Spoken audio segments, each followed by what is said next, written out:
அனைவருக்கும் வணக்கம். இன்னைக்கு நம்ம பாடம் பார்க்க போகிற தலைப்பு நளவெண்பா.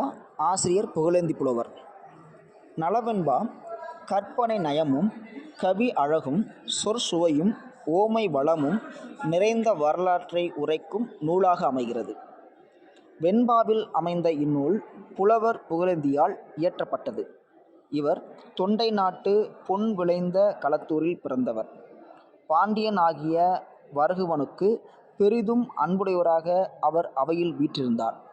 பாண்டியன் மகளை சோழ மன்னன் மணந்தபோது சீதன பொருளோடு முதல் சீதன பொருளாக புகழேந்தி புலவரை அனுப்பி வைத்தார். சோழன் சிறைப்பட்ட மற்ற புலவர்களையும் புகழேந்தியையும் சிறையிலிருந்து விடுவித்தார். புகழேந்தி புலவர் உறையூரை அடுத்து மல்லுவ நாட்டின் முரணை நகரை ஆண்ட சந்திரன் என்னும் தமிழ் மன்னன் இடம்பெயர்ந்து பூண்டு அவனோடு சில காலம் வாழ்ந்தார். சந்திரன் விருப்பப்படியே புகழேந்தி புலவர் நளவெண்பா பாடினார். சுயவர காண்டம், கலித்தோர் காண்டம், களி நீங்கு காண்டம் என 3 காண்டங்களை பிரிக்கப்பட்டுள்ளது. இந்நூலில் 427 வெண்பாக்கள் உள்ளன. நமக்கு பாடப்பகுதியாக அமைந்துள்ள பாடல்களை சுயவர காண்டத்தில் இடம்பெற்றுள்ளன. தமிழ் குடிகளின் மரபை வெளிக்கொணர்வதன் மூலம் தமிழர் பெருமையை உணர்த்துவதாய் இப்பகுதி அமைகிறது. பெரும்பாலும் நளவெண்பா கதையில் வரக்கூடிய முக்கியமான அந்த கேரக்டர் யாருன்னு பார்த்தோம்னா நளன், தமயந்தி. இந்த 2 பேருக்குமான நடக்கக்கூடிய சில சுயவர காட்சிகளை தான் இங்கே நளவெண்பாவில் சொல்லப்பட்டிருக்கு. இப்போ தமயந்தி நளன் மீது அன்பு கொண்டிருக்கிறார். அந்த அன்பின் வெளிப்பாடு உடனே சொல்லாமல், நேரடியாக சொல்லாமல் சுயவர காட்சி மூலம் சொல்லலாம் அப்படின்னு அங்கே காத்திருக்கிறாங்க. அந்த சுயவர காட்சிக்கு பார்த்திங்கன்னா நிறைய நாட்டு அரசர்கள்லாம் வர்றாங்க. அப்போ எந்த நாட்டு அரசர்கள்லாம் வர்றாங்கன்னா சேர, சோழ, பாண்டியன் அவங்க வர்றாங்க. யாதுகுல வேந்தன் வர்றாரு, குரு நாடார் கோமான் வர்றாரு, மந்திரத்தார் மகன் வர்றாரு, அவந்தி நாடன் வர்றாரு, பஞ்சகால மன்னன் வர்றாரு, கோசல மன்னன் வர்றாரு, அடங்க நாடன், கலிங்க நாடன், கேயக நாடன், சிந்து நாட்டவன், காந்தார நாடன், இப்படி ஒவ்வொருத்தரும் வர்றாங்க. அது மட்டும் இல்லை, தேவர்களும் வர்றாங்க, வானவரும் வர்றாங்க. இந்த இத்தனை பேர்லேயும் ஆனால் அவளுக்கு பிடித்த அவன் மனதுக்கு ஏற்ற யார் இருக்காங்க, நலன் தான் அவனுக்கு பிடித்திருக்கு. அவனை அவன் தேர்ந்தெடுக்கணும். சரிங்களா? அப்போ என்ன நடக்குதுன்னு பார்த்தீங்கன்னா இது ஒரு சவாலாகவும் இருக்குது. இந்த நிகழ்வு ஒரு சவாலாகவும் இருக்குது. எப்படி நிகழ்வுன்னு பார்த்தீங்கன்னா அந்த நிகழ்வில் அந்த சுயவர காட்சியில் நலனை போலவே இன்னொரு 4 பேர் வந்திருக்காங்க, தேவர்கள். எல்லாம் ஒரே மாதிரி இருக்காங்க. சரி, எப்படி கண்டுபிடிக்க முடியும்? மற்றவங்கெல்லாம் பார்த்திங்கன்னா வெவ்வேறு உருவத்துலேயும் அரசர்களாகவும் இளவரசர்களாகவும் இருக்காங்க. ஆனால் ஒரு 5 பேர் மட்டும் 4 பேர் யாருன்னா தேவர்களும், ஒருவர் நலனும். அப்போ 5 பேரும் ஒரே மாதிரி இருக்காங்க, ஒரே உருவத்தில் இருக்காங்க. இப்போ அவளுக்கு ஒரே குழப்பம், பயங்கர குழப்பம் தமயந்திக்கு. அப்போ என்ன நடக்குது? அப்போ தன்னுடைய குலதெய்வத்தை வேண்டா. சாமி, எனக்கு ஏதாவது ஒரு வழிகாட்டு. எனக்கு யாருக்காவது நம்ம மாற்றி மாலையிட்டேன்னா நான் நினச்சோன்னா நான் கைப்பிடிக்க முடியாது.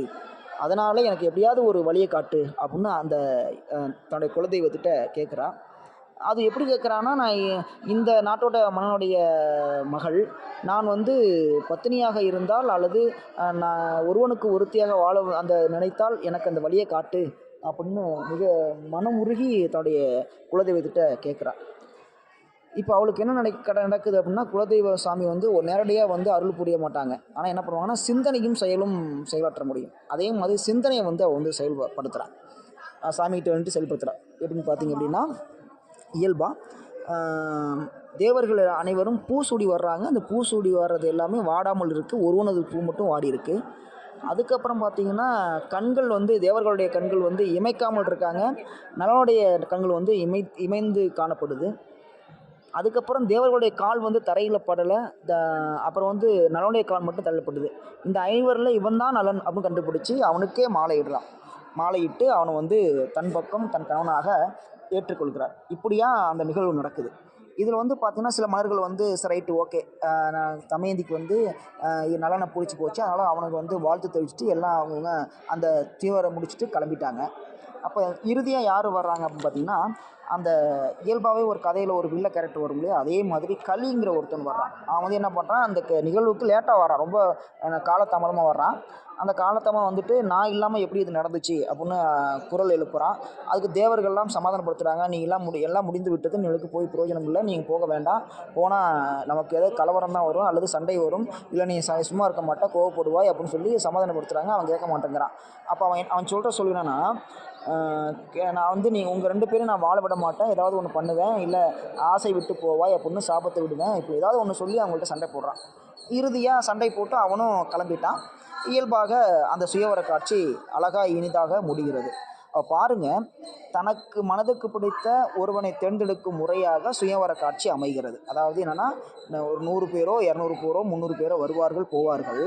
அந்த 300 பேரும் தனக்கு பிடித்தன ஒருவனை வந்து நம்ம தேர்ந்தெடுக்கணும். அதுக்கு இயல்பாக அமைவது சுயவர காட்சி. அருமையாக இருக்குது. நல்லவேன்பலம் சொல்லக்கூடிய அருமையான காட்சி இது. அந்த சுயவர காட்சியில் உள்ளே இருக்கக்கூடிய நிறைய பாடல்கள் வந்து பார்த்திங்கன்னா அற்புதமான ஒரு காட்சியை வந்து நமக்கு தருது. ஒவ்வொரு பாடலுமே ஒவ்வொரு மன்னனை பற்றியான அற்புதமான, அவனுடைய இயற்கை வளம், மன்னன் எப்படிப்பட்டவன், அவன் எந்த காலத்தில் வாழ்ந்தவன், இவன் எப்படிப்பட்டவன், வீரம் கொண்டவனா, இல்லை நான் மற்றவனுக்கு உதவுவானா இல்லைனா, எல்லா அருமை பெருமைகள் அத்தனையும் சொல்கிற மாதிரி, ஒவ்வொரு மன்னனை பற்றியும் அருமை பெருமைகளை சொல்கிற மாதிரி இந்த பாடல் வந்து அமையுது. ஒவ்வொரு பாடலுமே ஒவ்வொரு மன்னனுக்குரிய அற்புதமான பாடலாக இந்த நலவேண்பா அமைகிறது. நன்றி.